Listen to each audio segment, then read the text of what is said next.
I'm Justin Barbuth, and I'm the founder and CEO of Evolution of Sharks Foundation. Hello everyone, I'm the shark enthusiast David Smirglio. And I'm Mike Joyce. You might remember me from last week's segment. I am your host. Last week we learned about sharks and their habitats, but this week we're learning about where did sharks come from? After speaking to shark enthusiast David Smirglio, I learned that sharks have been swimming in the oceans for 450 million years. Let's check in with him to hear more. Alright, so as I'm making my way towards David, he told me he'd meet me right at this corner. There he is now. Oh, so David, where did sharks come from? Well, the first known fish that came from sharks were known as ostracoderms. They first appeared on Earth 510 million years ago, and they eventually turned into sharks 60 million years later. Sharks can be found in all 5 oceans: Atlantic, Pacific, Indian, Arctic, and Southern Oceans. That's some great information, David. Let's go see what Justin has to say about that. Did you know that sharks can be also found in freshwater lakes and some rivers? No, I didn't know that. That's some quality information right there. After all these fishy and sandy thoughts, I actually came up with a pretty important question that I have to ask David, the shark enthusiast. Let's go find out where he is. Alright, so, oh, there David is. What's up, David? I just have a simple question. Where to, I forget. Adaptation? Yeah, Yeah, there you go. One adaptation a shark has is that when they lose their teeth, they grow a new one back. Sharks who eat larger fish and mammals such as seals and other things have sharper teeth. Another adaptation sharks have is that they have cartilage rather than bone because it's more flexible, and also because it's a little too heavy. Bone is a little too heavy. Additionally, the liver is produced squalene, a fatty oil that helps them swim better in the ocean. Another interesting fact that I learned today from these wonderful shark lovers. Did you know that one shark can go through 50,000 teeth in just one lifespan? That's a crazy number. Well, we learned about 2 structural adaptations. Let's go find the shark enthusiast David Smirglio so we can learn about 1 behavioral adaptation. And as we already learned on this show, sharks have evolved 450 million years ago, and 510 years prior to that, fish were discovered. Oh, hey, David. Oh, my gosh. You're not supposed to be here. It's not what you think. Sharks mate through face-to-face sexual intercourse, which means they participate in intercourse while confronting each other basically on the grounds that their sex organs on their undersides.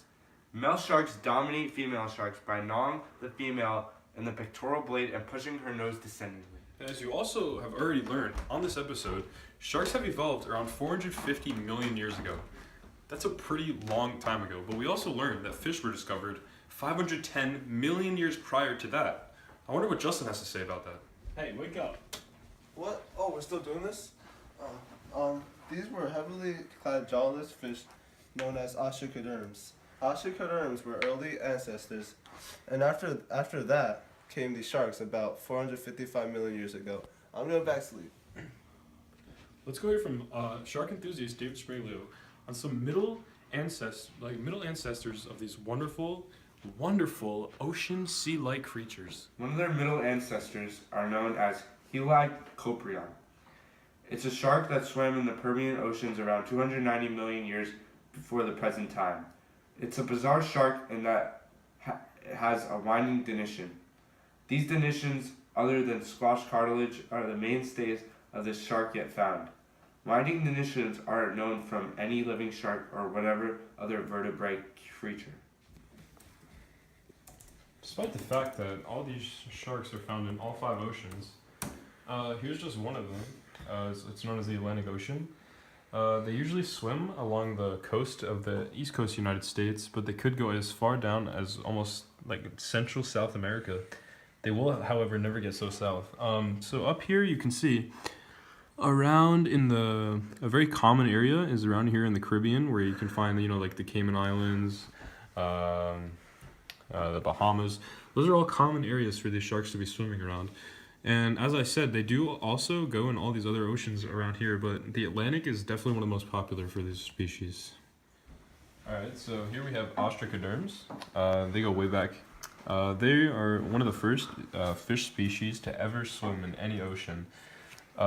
They are a common ancestor of sharks. This is the beginning of a shark. This is pretty much how it started out, and over so much time and so much changes in the world, this right here is became like a megalodon, or compared to like a great white shark, if you see one. Alright, so this is one of their middle ancestors, known as the Helicoprion. These sharks are usually found in like the Pacific and Atlantic Ocean, although they could be found anywhere, but they are usually found there. So let's take a deeper look into this. So as you can tell, their teeth are like, they have like one row of teeth on their bottom, it's circular, and then their top, they have like a whole row of teeth on their top. And so their nose is a little long, kind of like mine. And also, they look like a normal shark, but this is like as they progress and get bigger and become like a megalodon, and how they advance in evolution. And everybody else watching out there, this is going to conclude our episode for today.